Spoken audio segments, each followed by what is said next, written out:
just to get us started, I wanted to ask both of you, maybe we start with Jennifer, whether you share the sense of we're living in a moment that is rather one of trauma across the world in different ways. And we're not just talking here about the pandemic, obviously. There's just so many fires to think about, let alone try to put out. And what does that mean for you as a writer? Well, I think there's sort of two answers depending on which avenue. In terms of the pandemic, I think one of the fortunate things for writers is that we have always had this other world of introspection, of quiet, of solitude. And so is a huge part of our lives. So in that sense, having that be an even larger part of our life is not uncommon for us, because that's a space that we're in a lot. And in terms of the state of the world, well, I mean, it's very alarming. I urge all writers to please join PEN, because it's an organization that is so important in defending freedom of expression, and these freedoms that in so many places are taken for granted are really under threat in so many ways. And so I think it's really lovely that this week in Tepoztlan is called the Community of the Imagination, because in recent times, PEN has been very instrumental in defending the imagination. That's already consoling. Really. Yeah. Thank you for starting us off. Liz, do you want to add to that? Sure. First, I just want to say hi, Jennifer. It's so nice to see you again. It's been Hi, Liz. Yeah, it's been a while. And thank you, Magda, for all the work you've done over the years, and especially lately, to gather us and continue to allow us to find our way through this really confusing and complicated time. And it feels more true than ever that, as Jennifer mentioned, this idea of always being half in a state of experience and half in a state of reflecting on our experience. It's something that I think we all sort of do without even maybe noticing that we're doing it.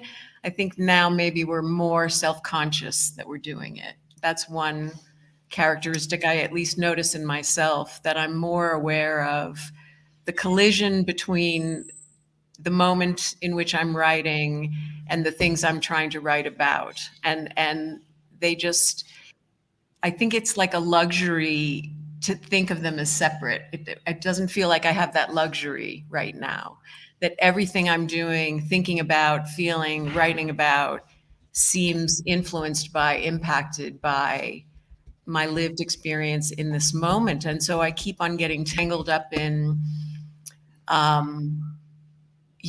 how far back am I looking? How far forward am I looking when I still feel like I'm kind of standing on quicksand right now?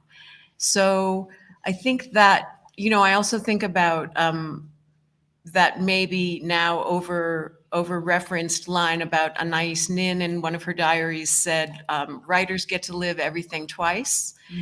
Once in the experience and the second time in writing about it. And of course, as a diarist, that was really actively true for her. But I think this idea with trauma now is, why would I want to revisit a trauma twice? Why would I want to have a traumatic experience and then subject myself to it, again, or furthermore? So I think that too, that question of the luxury of saying yes to a revisited experience in some ways feels more dangerous now and more complicated because of the overlay, not just the overlay, the underlay of trauma that is so ubiquitous and excruciating, actually, for some of us. Yeah. There's a word. Well, but both of you said makes me wonder about this, this sort of the space that you're describing in a way as a luxury. And that, Jennifer, you're saying, well, we've in a way always had that. We have always lived in solitude, and then we come out of it how, if that is something to be still trying to protect, how do we do it? I mean, what are your strategies for being in the world and also having some level of contemplation out of which to write? Can I just say one more thing? Because I'm thinking about the words luxury and freedom, and that freedom is itself a luxury that not everyone lives inside of. And as Jennifer so rightly pointed out, it's really essential for the community of the imagination that we are in to keep track of that larger community of the imagination for whom that freedom is seriously endangered and fragile. And so I'm really, really grateful to Jennifer for that reminder. I think for me, it's easy to forget because of that self-centered fixation that we can sometimes get lost in. Well, you've used the words, these realms are colliding. You've used the word how things are impacting us. And I guess again, maybe I'm looking for answers for myself too. I find that the space out of which to write, out of which to just think and perceive and take in what's happening. For me, I need it, but I don't have it. I do not have it because the world is just too much with us right now, right? And I'd love to know. I mean, we can talk about all kinds of the big issues, but just how do you live your writing life these days, Jennifer? You've come back from globe-trotting Well, incessantly. the globe-trotting ended with the pandemic, of course. Before the pandemic, I was really living on an airplane. But, there was, during the sort of first year and a half of the pandemic, where we were very shut down, along with 5 other writers and 22 researchers and 4 designers from the MoMA in New York, we actually wrote the history of pen, and which is 100 years, an extraordinary story, really, of how for 100 years these writers all over the world have worked to protect freedom of expression, linguistic rights, etc. And so it was a great accomplishment, and we all agree. I was the only one in the Americas, so I was the one that had to get up at 3 and 4 in the morning to go to the editorial meetings, etc. But we all agree that we never would have written this if the pandemic hadn't happened, because the intense focus to write that history, which I have to say won the Best Book of the Year award at the Frankfurt Book Fair, which is very, yeah. So if you have a chance to buy it, it's a gorgeous book, and it covers these 100 years, because Penn turned 100 in 2021. So actually, I mean, I felt it was very hard to be away from my children, but I was also grateful and continue to be grateful to Zoom, because we actually speak practically on a daily basis and we can see each other, which is really nice. But actually, I feel that I've accomplished a lot during the pandemic. It really allowed me to focus on certain projects, and so in that sense, I think that it wasn't as terrible maybe for other people. And I also didn't get it, which is also miraculous. I'll knock on wood, because it's now still, virulent. But yeah, I mean, it's been very hard to deal with the loss of life on a global scale. And it's also been hard to see how so many governments have used the pandemic to repress their people even more. So the pandemic has had different facets to it. Is here, Tom? You want to answer that? Yeah, it's so interesting how a part of me really wants to talk about that, quote, silver lining aspect of the pandemic and the past couple of years. And then there's a part of me that always resists wanting to put, a spin on something, because I I feel like we still don't know how things are going to turn out. And that is so kind of in my nature, like to kind of withhold the full rest, like, phew, we made it, because obviously we don't know. And like you, Jennifer, I'm extremely grateful that I'm well so far, that I'm healthy and well, and just speaking very personally now as somebody who I've had breast cancer twice, and this feeling of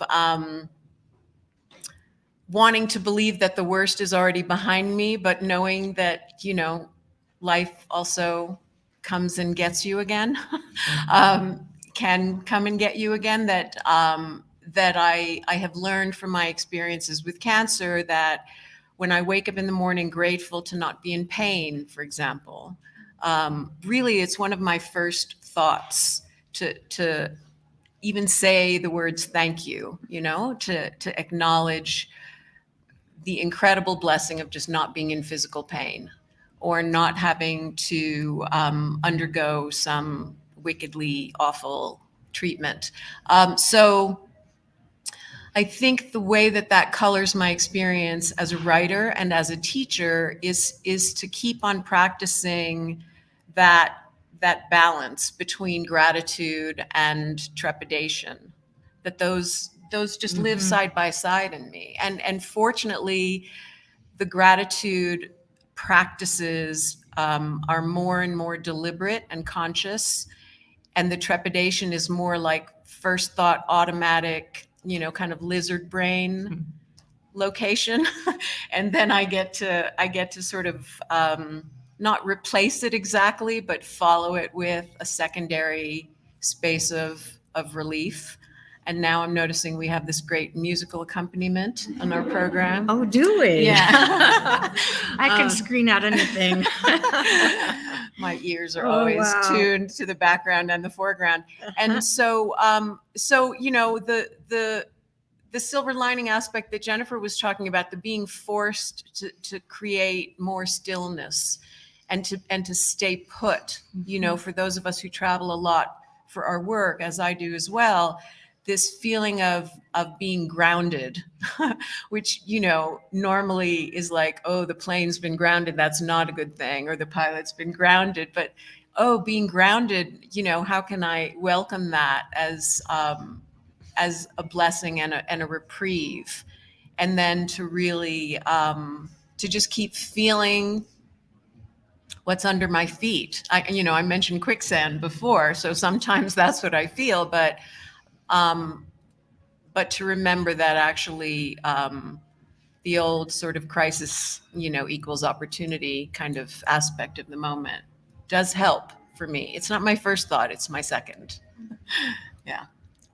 I want to take what you just said to the level of language and style in writing, because I think one of the most striking things when I read Survivor Cafe, for example, is that you seem through that book to have found a way to embody in language this sort of both and otherness of your thinking, and find strategies in even the narrative structure for being able to hold these different converging, conflicting, parallel,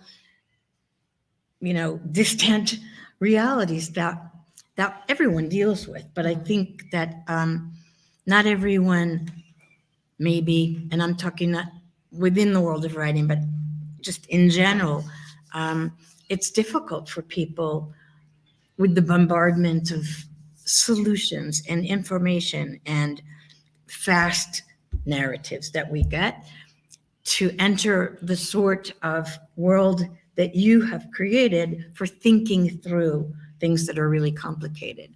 So, and I'll turn to you, Jennifer, with similar kind of observation and questions. But I wondered, Liz, if that book, writing that book, which is now just about to become 5, right? Has it led you to a new way of thinking about what you'll do next? And maybe you would like to say something, if you can, about what you're thinking about and what sort of book is emerging at the moment? Yeah, what you were saying about the self-consciousness about language, and it relates to what I was saying a few minutes ago about my experience with cancer. And one of the first pieces I wrote about the word survivor was in response to being asked to write something for Breast Cancer Awareness Month by the Huffington Post. This is years ago now, and I, for the first time, realized that some of my recoil when people would say to me, "Oh, now you're a breast cancer survivor," was related to the fact that both of my parents were, for different reasons, reluctant to refer to themselves as Holocaust survivors. And so already that word, long before the moment now we're in, where the word is even more ubiquitous, as is the word trauma even more ubiquitous, I wrote this piece called The S Word, where I was really trying to ask myself both internally and externally and really get even more curious than I had already been about my parents' reasons for feeling uncomfortable with the word, different reasons. And for example, my father, who was a teenager in Buchenwald concentration camp, would always make a point of saying that he had not been in Auschwitz. And that for him was this really important qualifier for his experience. And that Buchenwald was not an extermination camp, it was a labor camp and a death camp. You know, he said they only worked us and starved us to death. And he would use that word only. And my mother, may her memory be a blessing, my mother would say because she was never in a concentration camp, she was only in hiding. She was only in the Vilna ghetto and able to make it out of the Vilna ghetto and be hidden. And so these qualifiers, and then, you know, when I was diagnosed with breast cancer, I kept on thinking, well, my mother ended up dying of breast cancer. I had very dear friends who died of breast cancer. I only have this kind of breast cancer that I'm living through, and I'm going to be okay. And I was okay, obviously.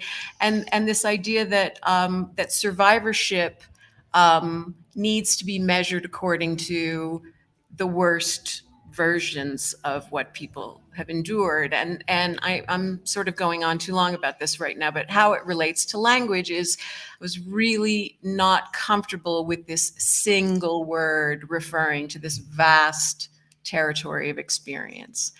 And now I feel that way about the T word, you know, and even more than I used to feel about the T word. I feel it now. And so far, we're all survivors of COVID, right? So far.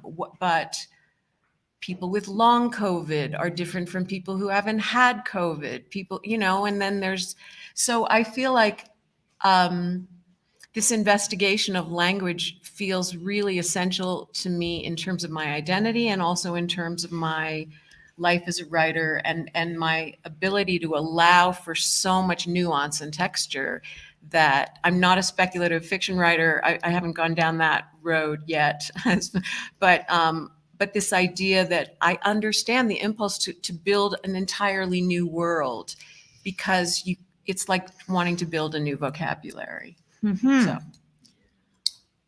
I really want you to talk to us about the project you're working on, but let me go to turn first to Jennifer for a little bit of insight into the path that you're on in terms of your current writing.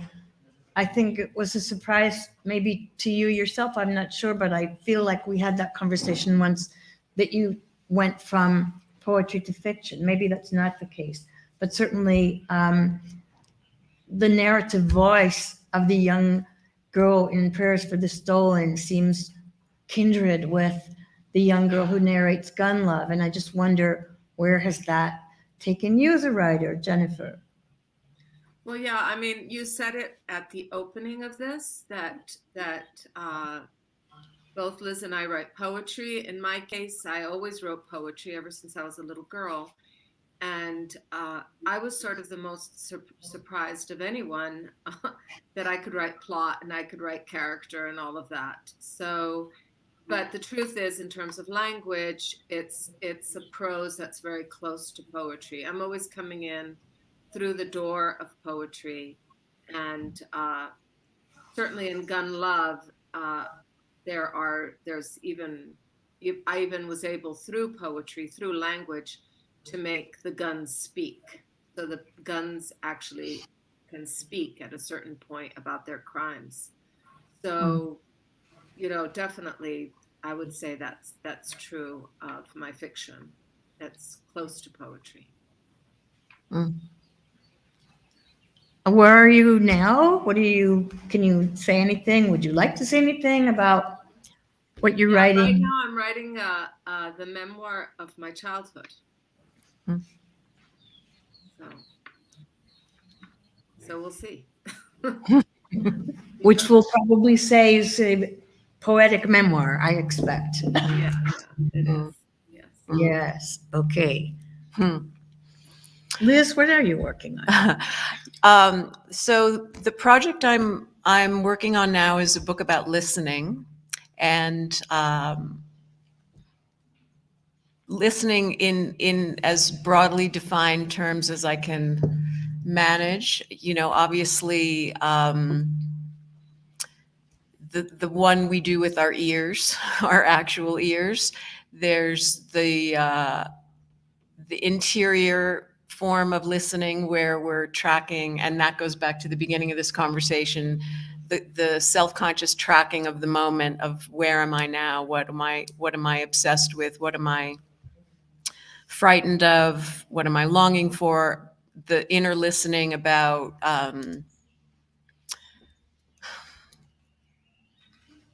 how do I know what's true based on what is coming at me from outside of me.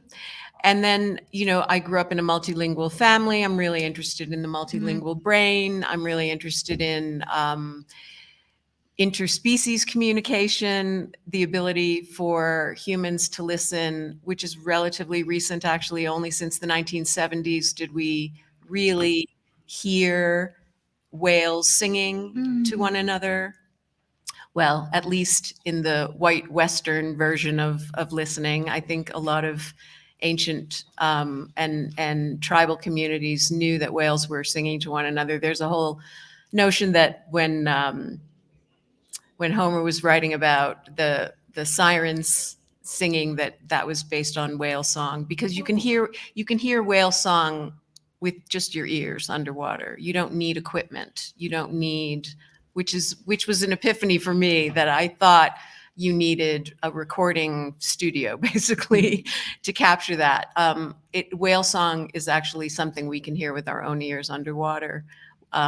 We just didn't think to drop microphones down there until the 70s. Elephants also communicate infrasonically. Their wavelengths are below our ears, but if you record the vibrations in the air when elephants are a few miles away from each other, even, you can feel a kind of vibration in the air, but if you speed up that recording, then we can hear it audibly as a kind of song also. So it turns out there's a lot that elephants and whales have in common. So I'm really interested in that kind of listening, both our belated listening to them and then what we think they're saying to each other. And I could go on, but those are just some of the some of the things I'm trying to. Speaking of collisions, some of the things I'm trying to pack into a single book, and also just about obviously the failure to listen to one another, which I'm trying not to fixate on, but how we can heal those gaps between us, among us. Can't wait to hear it. Yeah. Should be an audiobook, don't you think? First, maybe? Yeah. Yeah. Oh, I'm all lit up by the sun now. Oh, yes, you I'm are. disappearing. That's you're good. Golden. You're golden. I thought that was Jennifer because she's blonde. It's you. Well, this has been a conversation we could just talk to each other for ages, but I feel selfish to not open it to questions. So I would love to give the floor to anyone who wants to speak to either Jennifer or Elizabeth or both of them, or just add your own thoughts to the conversation. So speak up. Um, Go ahead, Gabriela. You can take off the mask so we can hear you briefly. How can we use silence to listen to each other to fill that gap How can we use silence, you said, Mm-hmm. and to heal? to heal and to heal that gap? How can Mhm. silence be a healing force, right? Thank you for that beautiful, sensitive question. Yeah, last week I was talking about silence in our groups as well. And, so the title of my book is Third Ear. And the reason I love that phrase, it originates with Theodore Reich, who was one of Freud's disciples. And Freud talked about evenly hovering attention for the psychoanalyst, and the idea was that's usually how the phrase is translated. I don't remember the German phrase, but evenly hovering attention for Freud was the analyst's role in being neutral so that the analysand could free associate without feeling the basically interaction with the analyst. So Freud's form of silence in listening was as blank as possible. And what Reich added into that was what he called third ear listening, which was for the analyst to be both attuned to the patient client analysand and also self-attuned. What is happening in me that I can track, not to influence what's being said, but to help me kind of interpret and notice what I'm hearing. And that also incorporated empathy, which I think Reich felt that Freud was maybe leaving out of the equation, which makes perfect sense. One super intellectual, one kind of remembering that we also have hearts, and so this idea that empathy can be in the silence, I think, is really what interests me a lot, and that you can notice where your empathy both rises and falls, and maybe you can even cultivate it. I love that early on you used the word you used the pair of words harvest and harness. And I think that applies to silence, really beautifully too. How do you harvest silence and how do you harness silence? And the paradox of amplifying your own silence means listening to what isn't being said, listening between the words, listening to subtext. As with writers, we have to really always pay attention to that. And I think when I'm teaching about character development, for example, I'm saying, it's not just what characters say to each other, it's what they don't say to each other. It's what they avoid saying. It's what they're afraid to say. All those are forms of silence as well. And yeah, that's a huge sort of area of exploration, and I think it's we also live in a time where people are afraid of silence, and we like to fill up silence with noise. And so what are we doing when we're avoiding silence is also a good question to ask, I think.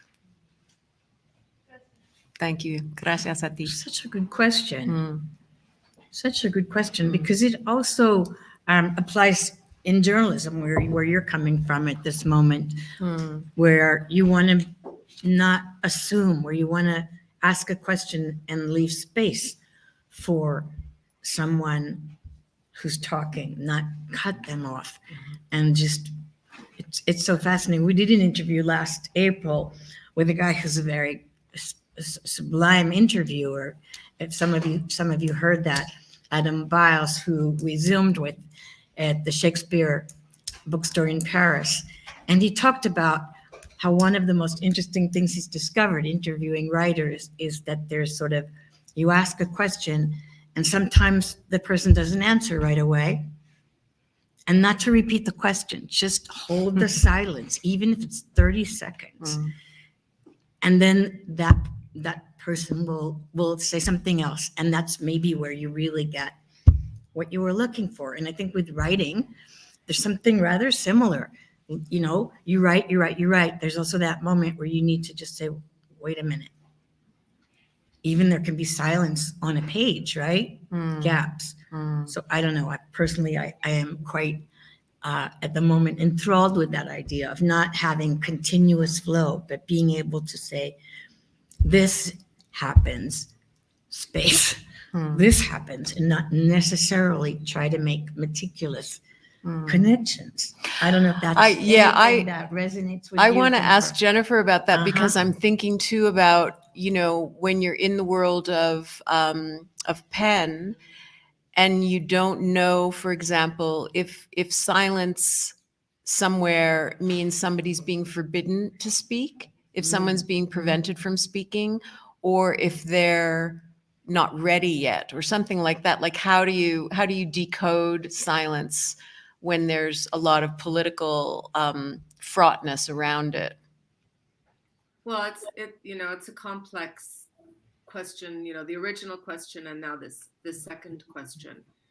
Certainly one of the things that we have to do a lot in pen around silence, because so often the person who's in danger is in jail and is not able to speak for themselves, and we can't ever take on a case without asking permission.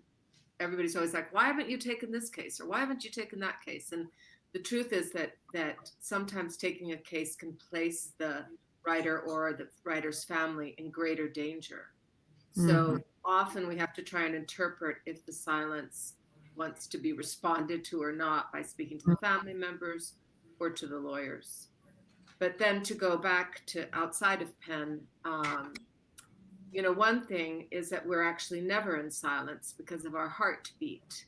And, Octavio Paz, based on other people too, but he wrote quite a bit about how certain poems can accelerate your heart rate or decrease your heart rate.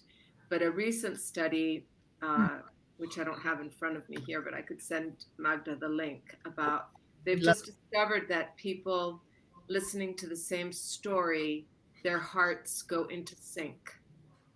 So that's a new discovery, which is very interesting, which is sort of listening to the other on a very deep level.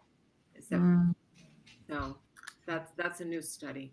I mean, what happens with the heart and silence, I find interesting. Thanks. Thank you. I hope I'll get to see that piece. It feels somewhat familiar because I was also reading about listening in utero. So it's believed that, well, I think it's empirically measurable that that listening is the first sense you develop in utero. And it's the last sense to go when you're dying.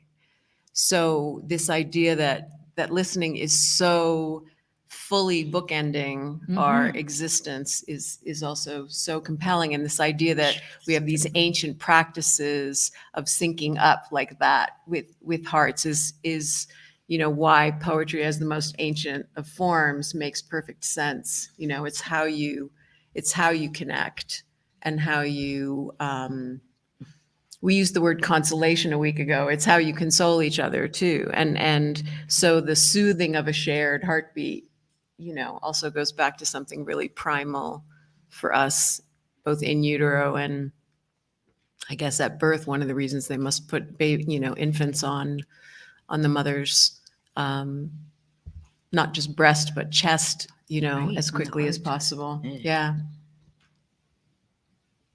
Well, that's also true of music and long known. I mean, music is written in a time signature, and it rearranges the heartbeat. It does. It does that. Other questions out there? Yes, please. I'm curious to hear more of your thoughts on writing about trauma, simply because I feel like we are very socialized to view other people's trauma as entertaining. And I mean, as writers, especially if you're from minoritized or racialized backgrounds, there's a lot of invitations to write about that trauma as a commodity. And I mean, these things exist, we must write about them. But what do you think about the writing of trauma and how we can write them in ways that aren't, for lack of a better word, cheap? That aren't commodified? Did everyone hear the question? Should we repeat in part? Yeah, it's hard for me to hear that question. That's okay. No, What it's, did I just say? tell me if I'm getting Why this did- yeah, right you before I paraphrase it answer and it. then- So yeah. what I heard you asking is, how do we write about trauma without treating it like a commodity? And asking ourselves, is it entertainment? Is it, is that fair enough to encapsulate it?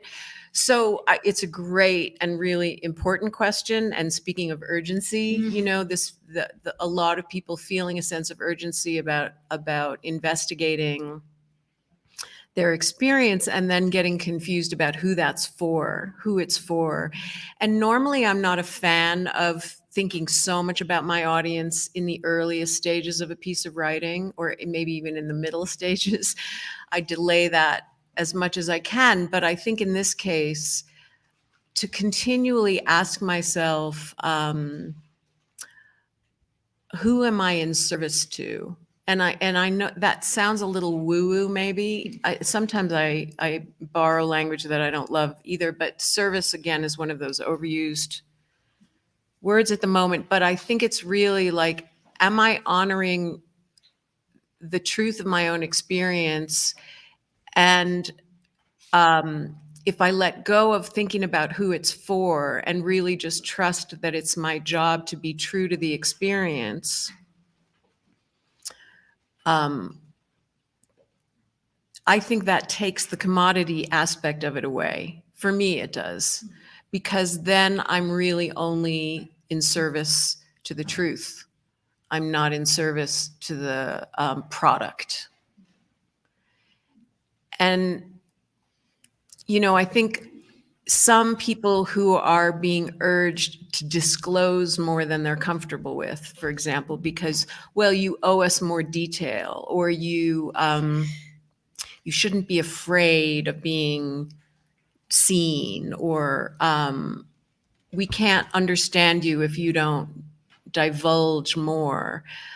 Sometimes those are helpful instructions, and sometimes those are voyeuristic pulls on you. And so I think to, wait. It's like being asked a question that you don't yet have the answer to. Wait, and check in with yourself about, is this instruction helping me get more deeply into the truth, or is it turning me into someone's entertainment? And you don't owe anybody anything. That's my belief. And I think that some part of us has a little alarm system that we can trust when we recognize somebody's wanting to use me, somebody's wanting to use this, and it's mine, and I get to decide what to do with it. So, and again, just one more thing, referring back to my experience as, surrounded growing up by Holocaust survivors, and my first novel was about a survivor who chose never to speak about his experience until he died. I have so much empathy for people who choose not to speak about their trauma. That is absolutely a right that they possess and retain forever. So you can always say no. You can just say no. I hope that answers your question. Yeah. Yeah. Thank you for asking it. Yeah. Which kind of leads to what might be a final question here, which is sort of, why do we write the books or the stories or the poems that we do? So do you feel that they come out of a place of need in you, or are you taking external cues and sort of going, well, I should, there's a should there, and maybe there's something there. Jennifer. Well, I mean, to go back to the previous question just a little bit, I mean, on a personal level, I tend to be in the realm of imagination more than in personal stories. Even for my childhood memoir, it's also more in this kind of space of what Mexico was like during my childhood, as opposed to maybe things that happened to me personally, or I handle them in a kind of a way that I hope isn't so focused on me. But I definitely feel that what is so extraordinary about literature is it does have it is a space where a personal life can be transformed and a society can be transformed. And so, if you take, like, in the English language, classic novels like Oliver Twist, I mean, Oliver Twist completely changed child labor laws in England. And of course, there was a lot of journalism at that time on the subject, but we don't recall any of the journalism. But nobody can forget Oliver Twist. And of course, Dickens was raised in a jail part of his life, and he knew all that world very well. So yes, it was based on experience, but the novel is a work of the imagination. And there's just so many examples of this, of where the novel actually is transformative. So I think that it's always important to bear that in mind. Storytelling, novels can transform the individual and can transform a society. So it may not be your impulse, but I would like to sort of think that that is the most important part of the work, as opposed to being like using trauma. I would prefer to see it as transformative. Yeah, I want to, that you're making me want to go back and clarify what I meant by truth, because I think the role that the imagination plays can't be understated, and that can't be overstated, that truth isn't necessarily only facts. And that's what the imagination has access to, is a bigger truth sometimes than our own personal experience, and can far more closely adhere to actual experience by way of the imagination, including, what we understand about our collective memory and things that we carry that aren't necessarily something that happened to me, but that I absolutely know are true. And so to be in service to that is also definitely to include the role that the imagination plays, and not to be limited to what I specifically know from lived experience. And then that, touches, of course, on the edges of what's appropriation. And we could have a whole other panel about that. Like, am I allowed to tiptoe across the line separating me from someone else because I feel like I understand that experience, even though it's not mine? And so imagination and empathy have to go hand in hand, it seems to me. That's a whole bigger, maybe other conversation. It's a wonderful conversation. It's a wonderful yeah. conversation, because that tiptoeing is also, it becomes an art form, and I'd like to think that ultimately that is what we are trying to engage in, questioning maybe more than we might have been able to 10 years ago, 20 years ago. I do think that people wrote with greater certainty about form than many of us are able to at the moment. We talk about also containers and shapes and all of that. And I'm energized by the ways that you're both talking about the kind of voice and the kind of projects that you want to put out into the world, which I think is ultimately what we want to share here with all of these writers who are in the middle of projects, to think beyond where you think it's going to where maybe you haven't yet imagined your work could go, and for whom. And these are not answerable questions. They're questions that lead to questions, which probably what writing does best. Anyway, I think we could leave it here for now. It's a great segue to the next have a little- conversation, actually. A moment for coffee, and the invitation is that the people that are virtual are also real, and your coffee will be real, not virtual. So you should go make a cup of coffee while we hear a break for coffee here in Mexico in Tepoztlan. Thank you both so much for getting Thank this. you. Thank you so much. It's so good to see you again, Yay. Jennifer. Bye. Take care, everybody. Bye.